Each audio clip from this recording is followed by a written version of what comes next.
खडक उन्हामध्ये आपण सगळेजण जमलेला आहात त्याबद्दल मी आपलं सगळ्यांचं असताना या ठिकाणी मनपूर्वक आभार मानतो।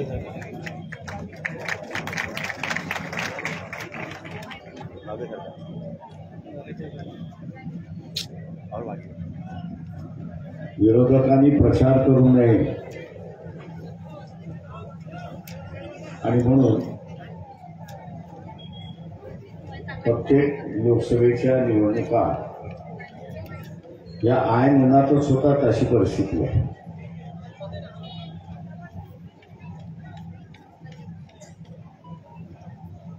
एक देश एक इलेक्शन असं वल्गना करणारे त्या सगळ्यांना असं आहे की गरीब उमेदवाराला प्रचार करायचा असेल तर ऑक्टोबर नोव्हेंबर डिसेंबरमध्ये इलेक्शन घेतल्या तर त्याला सोपं जातं।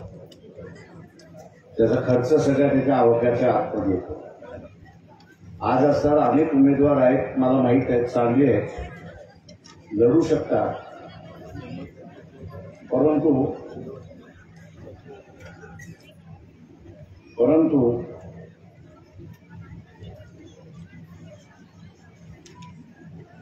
इलेक्शन खर्च झेपत नाही म्हणून ते प्रचारही करत नाही अशी असणारी परिस्थिती आहे।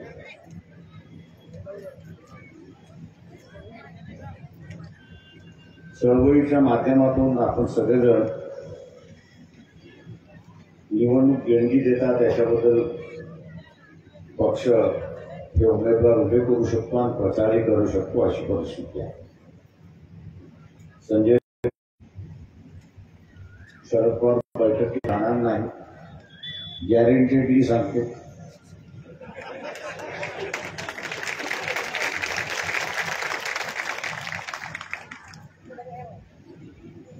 त्याला हेका आपण म्हणतो, पाटलाचा हेका।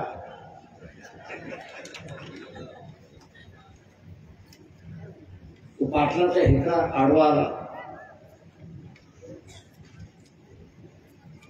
म्हणजे गॅरंटी देतो जाणार नाही। मी म्हटलं गॅरंटी देतो मी जाईल। त्याला सुनेला उमेदवारी मिळाल्यानंतर सासरा कसा काय आहे?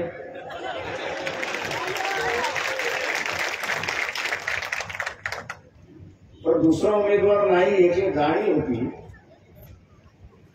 वंचित बहुजन आघाडी आम्ही मागत होतो की राघवे तुम्ही आम्हाला सोडा, म्हटलं आता खडसे गेले आता तरी सोडा। नाही ते म्हणजे आमच्याकडे उमेदवार आहे। म्हणजे कोण ते म्हणजे फॉर्म भरल्यानंतर तुम्हाला दिसत आणि फॉर्म भरल्यानंतर आपल्याला कोण दिसतंय की अगोदर अजित पवार बरोबर, नंतर बीजेपी बरोबर आणि आता शरद पवाराबरोबर अशी असणारी परिस्थिती। म्हणजे 15 दिवसांमध्ये 3 पक्ष।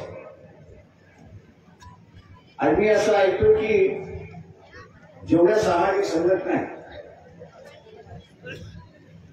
या सगळ्या सामाजिक संघटनांच्या बैठका बोलवल्या आणि त्या प्रत्येकाला असताना 5-5 लाख रुपये वाटलेत अशी असताना माझी माहिती। जे दान सुटेकरण आपण नेहमी करत असतो, जेव्हा या सगळ्या संघटनांना माझं आव्हान आहे, तुम्हाला असताना दान आलेलं आहे, आता याच्यावरती संकट सुटते की न सुटते त्याची चिंता करू नका, पण तुमचं संकट सोडवा एवढी फक्त माझी आपल्याला असणार विनंती।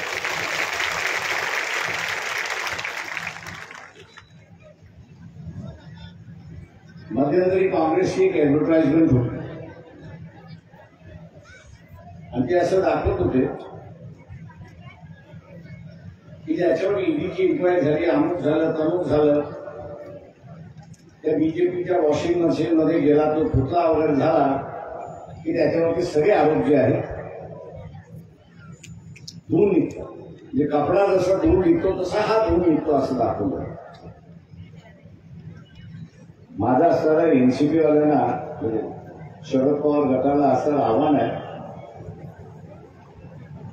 आव्हान आहे की तुमच्याकडे कुठली मशीन अशी आहे ती सांगा की या माणसाचा ब्रेन वॉश केला जाऊ शकतो। इथे कपडे धुण्याचा भाग, इथे इथे असणारा करप्शन होण्याचा भाग, इथे असणारा ब्रेन वॉश करण्याचा भाग होता की जो धर्मवादी होता, जो धर्मवादी होता तो मुस्लिम विरोधात होता, तो ख्रिश्चन विरोधात होता. तुमच्याकडे कुठली मशीन अशी आहे की त्याचा ब्रेन वॉश झाला की तो सेक्युलर होतो, तो निधर्मवादी होतो? कुठली मशीन आहे ती सांगा ना.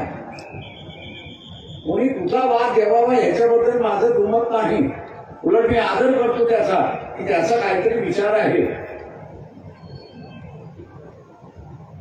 पण हे अचानक, पण हे जे अचानक ज्याला आपण म्हणतो की विचारच बदलतो, धर्मवादाचा सेक्युलर वाद होतो, अशा माणसांपासून आपण सावध राहायला पाहिजे. हे लक्षात घ्या. हे जसं स्वतःला धोका देऊ शकतात तसे हे देशालाही धोका देऊ शकतात, हे लक्षात घ्या. यांच्या हातामध्ये सत्ता देता कामा नये, हे आपण लक्षात घ्या. उद्याचं राज्य आपण द्यायला निघालो, उद्याचं निवडून गेला तर इथलं राज्य करणार होणार आहे. आणि राज्यकर्ता जर अप्रामाणिक असेल, स्वतःशी अप्रामाणिक असेल तर तो कधीही देशाची अप्रामाणिक होऊ शकतो. असलेले अप्रामाणिक माणसं आहेत, असे अप्रामाणिक माणसं आहेत, यांना सर्वांनीच ठरवलं पाहिजे की आम्ही ह्यांना मतदान देणार नाही, दुसऱ्याला कोणाला तरी आम्ही देऊन मोकळं. मित्रो, या मतदारसंघात भ्रष्टाचाराची सीमा म्हणजे आर्थिक दृष्टिकोनातून, वैचारिक आर्थिक दृष्टिकोनातून जी आहे ती भ्रष्टाचारी आपल्याला चालते, परंतु वैचारिक भ्रष्टाचार चालणार नाही, एवढं लक्षात. इथे वैचारिक भ्रष्टाचार आहे. नामदार खडसे मध्यंतरी त्यांचं असणारे विधान मी ऐकलं की आदिवासींमध्ये जे ख्रिश्चन झाले त्यांना असणारं आरक्षण बंद करा.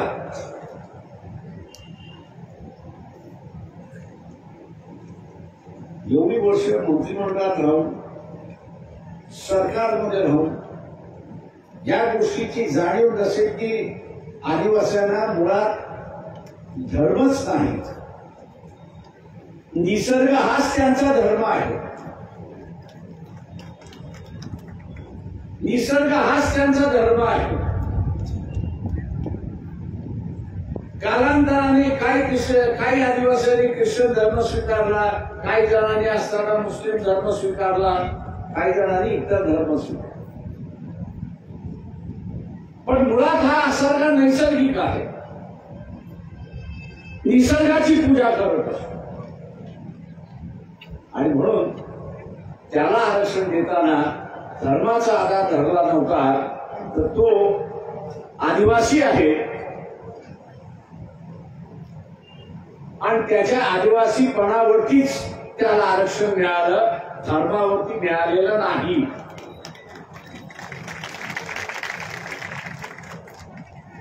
त्याला धर्मावरती मिळालेलं नाही. एवढी वर्ष सत्तेवरती राहिल्यानंतर सुद्धा ज्या माणसाला कळत नाही असं मी म्हणणार नाही. नामदार खडसे यांना सगळंच कळतं, हुशार आहे. पण हुशारी लोकांच्या भल्यासाठी वापरायची नाही, तर ती हुशारी आपल्याला वाचवता कसं येईल याच्यासाठी वापरायची, अशी असणारी परिस्थिती. सत्ता ही आपल्याकडे राहावी, सत्ता ही आपल्याकडे राहावी. आणि म्हणून इथं असणारं आदिवासींच्या संदर्भातलं आणि विशेष करून तडवी भीड या संदर्भात त्यांनी असताना विधान केलं की हे ख्रिश्चन झाले, यांना असताना देऊ नये, आणि त्याच्या मोबदल्यामध्ये भारतीय जनता पक्षाने त्यांच्या गळ्यामध्ये खासदारकीचं तिकीट दिलं अशी परिस्थिती आहे. राष्ट्रवादीतून उठले आणि पुन्हा बीजेपीमध्ये गेले अशी परिस्थिती. हे जे नीतिमत्तेचं राजकारण नाही,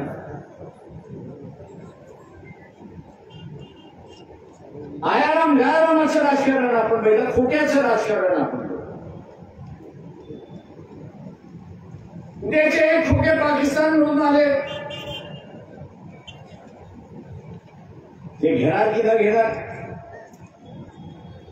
घेणार की न घेणार. अमेरिकेकडून आले, घेणार की न घेणार. फ्रान्सकडून आले, घेणार की न घेणार. कॉर्पोरेट जगाकडून आले की घेणार की न घेणार. ज्यांना जगण्यास नीतिमत्ता आणि कुठल्याही पातळीला जाऊन वागतील अशा माणसापासून सावध आपण राहिलं पाहिजे. कारण उद्या तो नुसता खासदार होत नाही, तर तो उद्या पूर्ण राज्य त्याच्या हातामध्ये आपण देतोय अशी असणारी परिस्थिती आहे. आणि आपली 5 वर्ष म्हणजे आपली मानगुटी आपण त्याच्या हातामध्ये देतो हे आपण लक्षात घ्या. त्या मानगुटीचं काय करायचं हे तो ठरव.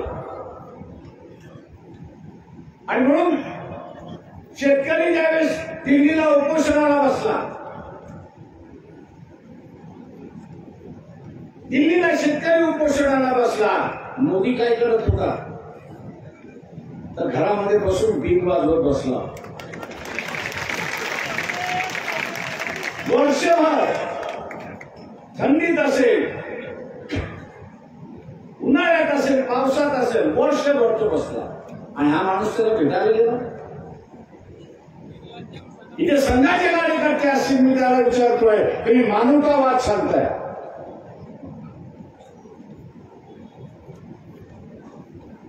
तुम्ही मानवतावाद सांगताय, हा कुठला मानवतावाद की पंतप्रधान जाऊन त्या असणाऱ्या आंदोलनकर्त्याला भेटायलाही तयार नाही. पण 2-4 हजार नाही, लाखो लोक त्या ठिकाणी उपस्थित होते. आणि काय म्हणत ते खलिस्तानवाद, या ते खलिस्तानवादी तुम्ही कुठला असं धरता धोक्यात आणल्यासारखी आहात. तुम्ही सुद्धा कुठल्या धोक्यात आणण्यासारखी आहात. कुणाला तरी खलिस्तान म्हणायचं, कुणाला तरी पाकिस्तानवादी म्हणायचं, कुणाला तरी असणारा देशद्रोही म्हणायचं, आणि यांनी जसा ठेका घेतला. मी सर्ववाल्यांना विचारतो तुम्ही कुठच्या तोंडाने असणारा आज लोकांना सांगताय की पुन्हा भारतीय जनता पक्षाचं सरकार येऊन द्या, पुन्हा तुम्हाला असणारा 2-2 वर्ष लोक रस्त्यावरती बसवायची आहेत का, याचा पहिल्यांदा खुलासा.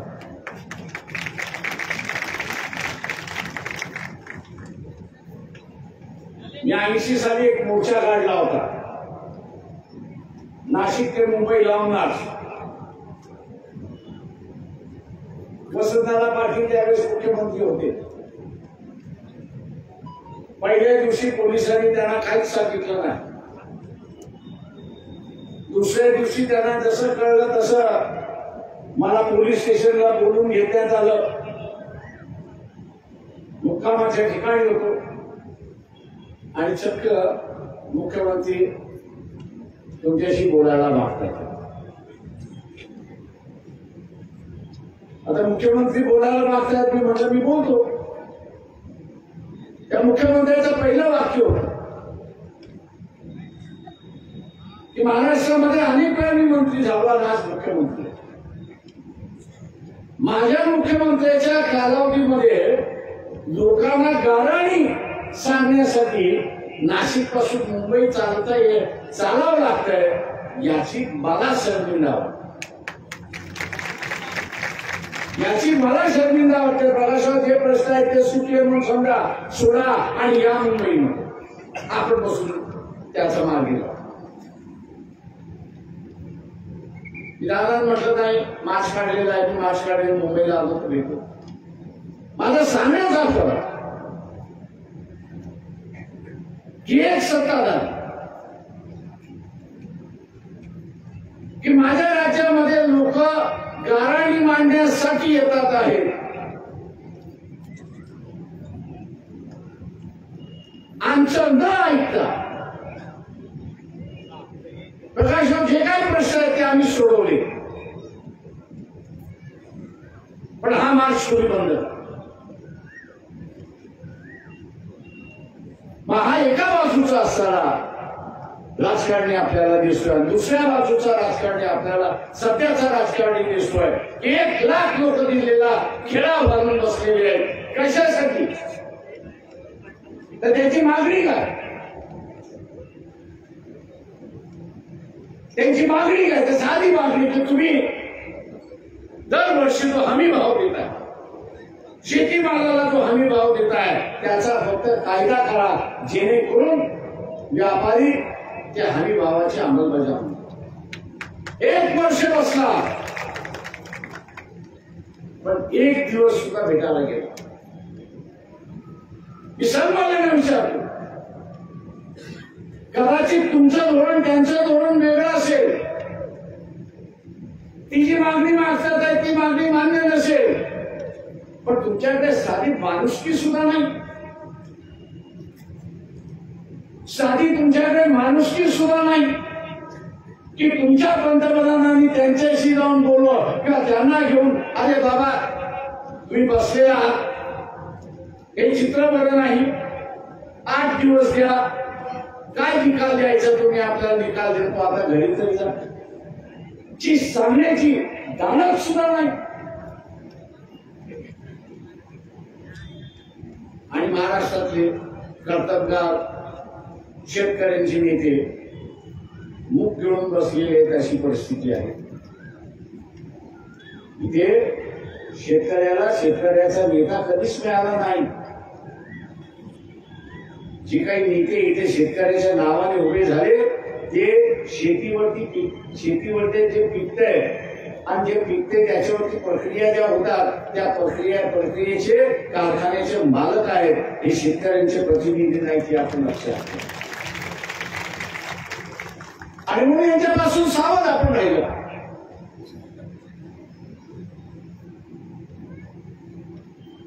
दोन 2014 राष्ट्रवादीने असा पाठिंबा दिला, न मागता पाठिंबा दिला का? ते इलेक्शन होती म्हणून. इलेक्शन होऊ नये म्हणून आम्ही असणारा पाठिंबा दिला. इलेक्शन तर या व्यवस्थेचा अविभाज्य भाग आहे. तुम्ही पाठिंबा असणारा पाठिंबा जो आहे तो पाठिंबा इन्क्वायरी लागू नये म्हणून दिला होता का, याचा पहिल्यांदा खुलासा करा. आज जेवढे इन्क्वायरी खाली आहेत ते सगळे इलेक्शन झालं आणि भारतीय जनता पक्ष पुन्हा तोडून मोडून सत्तेवरती आले तर हे त्यांच्या धाबीमध्ये बसलेले असतील, हे आपण लक्षात. आणि म्हणून माझं आव्हान आहे आपल्या सगळ्यांना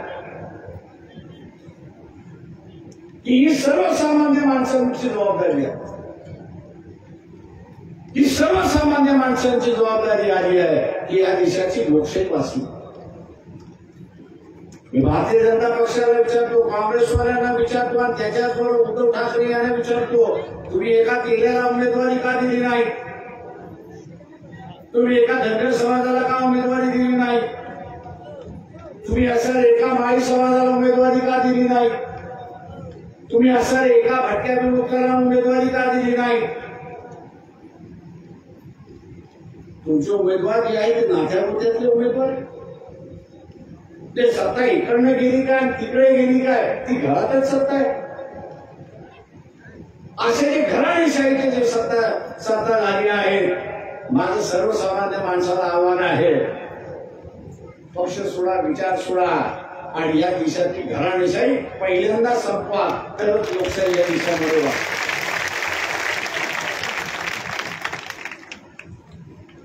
आज मुसलमान बोलतो. मी बसल्या बसल्या ऑल इंडिया मुस्लिम लीगचा असणारा, ऑल इंडिया मुस्लिम मुजाहिदचा असणारा पत्र वाचवतो आणि त्यांनी देशभरामध्ये कुठल्या कुठल्या पक्षाने उमेदवारी दिली त्याची माहिती. महाराष्ट्रामध्ये काँग्रेसवाले ज्यावेळी देत नाही, राष्ट्रवादीवाले देत नाहीत, सेनेवाले ज्यावेळी देत नाही, उद्धव ठाकरेवाले देत नाही, त्यावेळेस आपण एक लक्षात घ्यायचं की यांचं धोरण आणि बीजेपीचं धोरण एकच आहे. यांचं धोरण एकच आहे. सोनिया गांधीची इन्क्वायरी चालली आहे की न चालली आहे? चालली आहे की न चालली आहे? राहुल गांधीची इन्क्वायरी चालली आहे की न चालली आहे? खरगेची इन्क्वायरी चालली आहे की न चालली आहे? मग असणार हे बीजेपीवर टीका करणार आहेत का? हे फक्त फसवण्याचं राजकारण त्या ठिकाणी चाललंय. मी इथले RSS वाल्यांना विचारतो आणि इथला असणारा जो मतदार हिंदू मतदार आहे त्याला मी असणारा विचारतो की 2014 मोदी ज्या दिवशी सत्तेमध्ये बसले त्या दिवसापासून ते असणारा राज्यसभेमध्ये उत्तर देतात, प्रश्नाचं उत्तर देताना एकंदरीत 17 लाख हिंदू कुटुंब, 17 लाख हिंदू कुटुंब नागरिकत्व सोडून गेले आणि परदेशी नागरिकत्व. तुम्ही या देशाला हिंदू राष्ट्र करायला निघाला आणि आम्ही म्हणतो तर हा राष्ट्रच हिंदूंचा आहे, त्याच्यावर काढण्याची गरज नाही. दाखवताना आम्ही मुसलमानाचे लोक, दाखवताना आम्ही ख्रिश्चनांचे लोक, दाखवताना आम्ही आरक्षणाच्या विरोधात.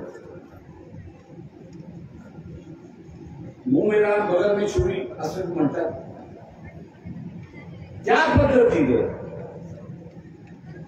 यांचं जे वसुलीचं राज्य,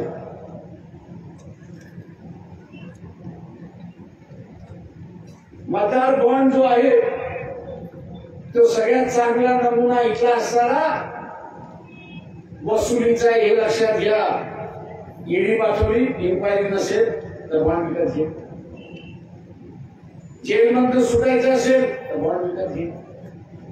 बेल पाहिजे असेल तर बॉन्ड विकत घे आणि ते आमच्या पैशामध्ये टाक. हे वसुलीचं राज्य.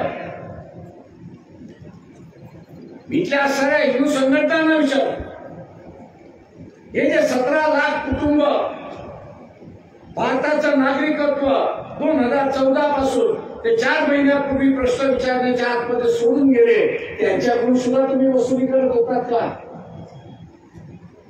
ते वसुली देणार नाहीत आणि म्हणून आपली असणारी इज्जत मातीमध्ये मिळेल या भीतीने त्यांनी नागरिकत्व सोडले, अशी परिस्थिती आहे का? मित्रो, पंतप्रधानाचं कार्यालय हे मानवतेचं कार्यालय आहे. पंतप्रधानाचं कार्यालय हे मानवतेचं कार्यालय असलं पाहिजे, पण हे मानवतेचं कार्यालय न राहता हे वसुलीचं कार्यालय झाले हे आपण सर्व लक्षात. हे वसुलीचं कार्यालय झाले अशी असताना परिस्थिती आहे. मी इथल्या सर्व व्यापाऱ्यांना सांगतो, राजकारण्यावरती धाडी टाकून आल्या, कारखानदारावरती धाडी टाकून झाल्या, आता तुमची पाळी आहे एवढं लक्षात. आता तुमची पाळी आहे. शिक्षण संस्थेचे महर्षी आहेत त्यांची पाळी आहे. जिल्ह्या जिल्ह्यामध्ये त्यांचे उद्योग आहेत त्यांची पाळी आहे, हे आपण लक्षात घ्या. तुमच्यावरती धाडी पडणार आहे हे लक्षात घ्या. कारण हे सरकार कंगाल सरकार आहे असं वर्ल्ड बँक म्हणतो. 10 वर्षाच्या कालावधीमध्ये किती होते? 26. आज इलेक्शन वर्ष आहे. या इलेक्शन वर्षामध्ये मोदीने हे कर्ज वाढवून कुठपर्यंत ठेवलेलं आहे तर 84 रुपयापर्यंत गेले. 26 वरन 10 वर्षामध्ये 84 रुपयावरती कर्ज वाढले अशी परिस्थिती आहे. आणि जागतिक बँक हे म्हणतंय की 2026 ला हे कर्ज 96 रुपयावरती जाईल अशी परिस्थिती आहे. तुमच्या घरातला पगार जर 20,000 असेल आणि 20,000चा पगार हा 18,000 हप्ता भरण्यामध्ये जाणार असेल तर 2,000 रुपयामध्ये तुम्ही घर चालवू शकता का? मग 4 रुपयामध्ये ते चालू शकेल का? 4 रुपयामध्ये ते चालू शकेल का? म्हणजे हा कर्ज काढत घेणार आणि आपल्याला बुडवणार.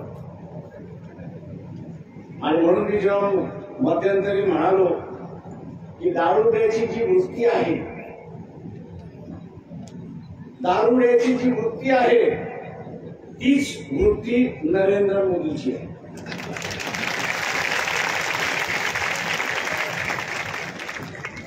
सर्ववाल्यांनो, मी जे म्हणतोय ते खोटं असेल तर याच मंचकावरती येऊन सांगा की हे खोटं आहे.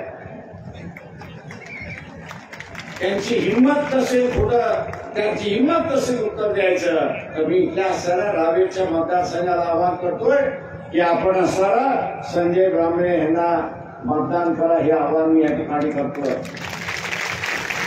दारुड्या करतो काय?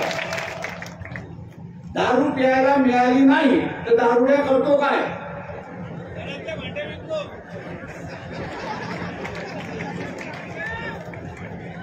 सोनं नाणं विकतो, घरदार विकून टाकतो. मोदी सुद्धा आता तेच बोलायला लागलेला आहे. त्यांनी एअर इंडिया विकली, आता तो म्हणतोय मी तेल कंपनी विकणार, आता तो म्हणतोय मी असं लोखंड कारखाने ते विकणार. का विकणार? तर 4 रुपयामध्ये घर चालत, 4 रुपयामध्ये घर चालत नाही. विकून जेवढा पैसा आहे तेवढा चालवायचा. परंतु सावकाराला आपण हप्ता दिला नाही तर सावकार काय करतो? सावकाराला त्याचा हप्ता द्यायचा असेल, पैसे द्यायचे असेल, आपण दिले नाही तर सावकार काय करतो? दादागिरी करतो. अजून काय करतो? हडप करतो. बाबासाहेब असं म्हणाले होते की राजकीय लोकशाहीला आणि राजकीय सार्वभौमाला टिकवायचं असेल तर खणा लागतो. आणि बाबासाहेब म्हणाले होते की आर्थिक कणा असल्याशिवाय लोकशाही आणि राजकीय सार्वभौम टिकत नाही हे आपण सर्व लक्षात. त्या सावकारापुढे आपण झुकतो. मोदीला अजून 5 वर्ष आपण दिली तर आपली अवस्था ज्याच्या कुणाकडून पैसे घेतले त्याच्या पुढे झुकावं लागेल आणि आपलं ध्यान ठेवावं लागेल अशी असणारी परिस्थिती. आणि म्हणून माझं आव्हान आहे की मला घेतलंय त्याचं कारण तेच आहे. काँग्रेसवाले, उद्धव ठाकरेवाले, एनसीपी वाले, प्रकाशवाले हे आपण बोलू नये. म्हटलं का बोलू नये? तुम्ही असं करा, 2 जागा ध्यान कर बसा.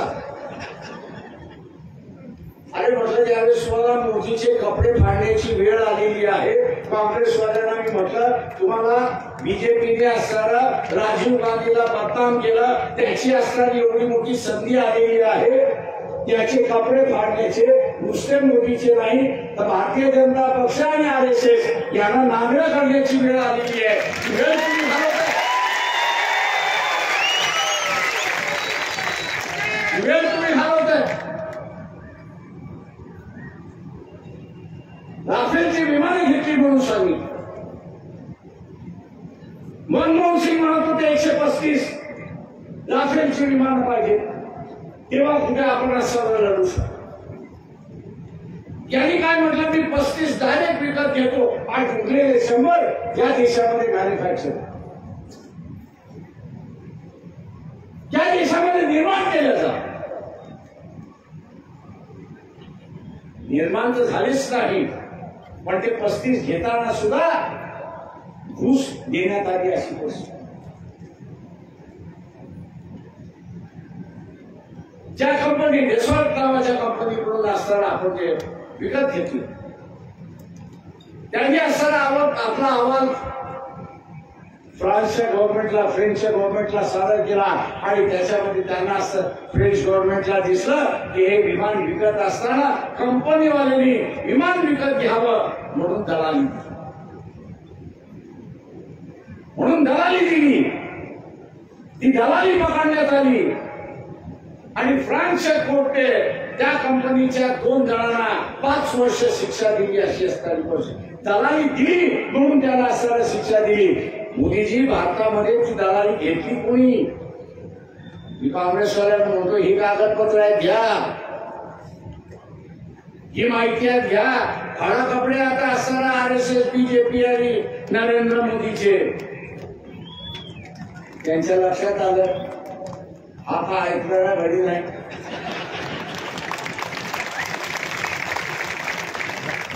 तेव्हा आम्ही बाहेर कसं जाऊ? आम्ही बाहेर कसं जाऊ? याचाच खेळ त्या ठिकाणी झाला. तुम्ही तो खेळ केला त्याच्याबद्दल मी अभिनंदन करतो. आणि आज महाराष्ट्रामध्ये वंचित बहुजन आघाडी ही मेन ऑपोजिशन पार्टी उभी राहिली.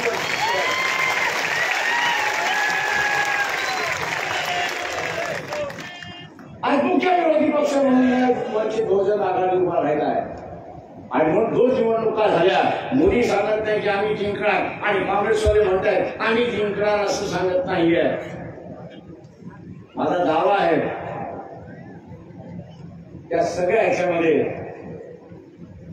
निवडून आलेला 20-25 हजाराच्या आतमध्ये निवडून येईल आणि त्याच्यामध्ये वंचितही असेल हे आपण सर्व लक्षात. आणि म्हणून माझं आव्हान, जे लढू शकत नाही, भांडू शकत नाही, ते पार्लमेंटमध्ये आवाज उठवू शकत नाही. आम्ही संघाला विचारतो की ह्या ज्या इलेक्ट्रॉनिक बॉन्ड आहेत, या बॉन्ड मधनं चायनीज कंपनीने विकत घेऊन तुम्हाला डोनेशन दिले की न दिले? काँग्रेसवाले त्यांना असं म्हटलं, अरे बाबा हे कागदपत्र आहे, हे 4 चायनीज कंपनी आहेत, त्यांनी हे बॉन्ड घेतले, विकत घेतलेले आहे आणि ते विकत घेत असताना गलवानचा असताना प्रश्न त्या ठिकाणी उपस्थित आहे. गलवानमध्ये असताना भारतीय सेना चायनाच्या सेनेची लढत होती आणि या बाजूला भारतीय जनता पक्षाच्या तिजोरीमध्ये चायना कंपनीचे बॉन्ड येत होते. अशी असताना परिस्थिती. जे वर्तमानपत्र, इथे टीव्ही, हे सगळे विकल्या गेलेले आहेत. आपण लक्षात, हा देश म्हणून सैनिक एका बाजूला लढतो, चायना बरोबर लढतोय आणि चायनीज कंपनी मार्फत जे पैसे घेतात आहेत आपल्या पक्षासाठी, लाज वाटली पाहिजे ना अशी असतात. आणि म्हणून जाता मी आपल्याला फक्त एक आवाहन करणार आहे. यांनी नुसतं उगाळीच केले नाही तर आपल्याला माहिती आहे की एखादा सोल्जर आर्मी मध्ये गेला तर तो 18 वर्ष तिथे राहतो. एक आर्मीमॅन म्हणून त्या ठिकाणी तो राहतो. आता 18च्या ऐवजी 4 वर्षाचा आम्ही आर्मीचा सोल्जर करायला निघाला. आता हा 4 वर्षाचा सोल्जर 18व्या वर्षी जुळेल आर्मीमध्ये, 22व्या वर्षी बाहेर येईल, बिना पेन्शननी बाहेर येईल. 18 वर्ष लग्न करता येत नाही, 22व्या वर्षी बाहेर आला तर बेरोजगार होऊन येईल, म्हणून त्याला पोरगी मिळणार नाही अशी परिस्थिती. आणि दुसऱ्या बाजूला जे आर्मी तुम्हाला गरज लागते लागते देश वाचवण्यासाठी, आर्मी लागते तुम्हाला असं देश वाचवण्यासाठी. या आर्मी 18 वर्ष सोल्जर त्या ठिकाणी असतो. हा 4-4 वर्ष सोल्जर त्या ठिकाणी रिटायरमेंटला गेला तर तुमची आर्मी राहिली कुठे? भारतीय जनता पक्ष RSS हे या देशाची खेळत आहेत. याचं कारण की स्वातंत्र्याचा लढा, फक्त सामाजिक स्वातंत्र्याचा लढा असेल किंवा आर्थिक किंवा राजकीय स्वातंत्र्याचा लढा असेल, बीजेपी हे ब्रिटिशांच्या मांडीवरती बसले होते, RSS वाले मांडीवरती बसले होते, अशी असणारी परिस्थिती आहे. आणि म्हणून आपल्यालाच हा लढा उभा करावा लागेल. आणि म्हणून जाता जाता पुन्हा रामडे संजय पंडित यांची निशाणी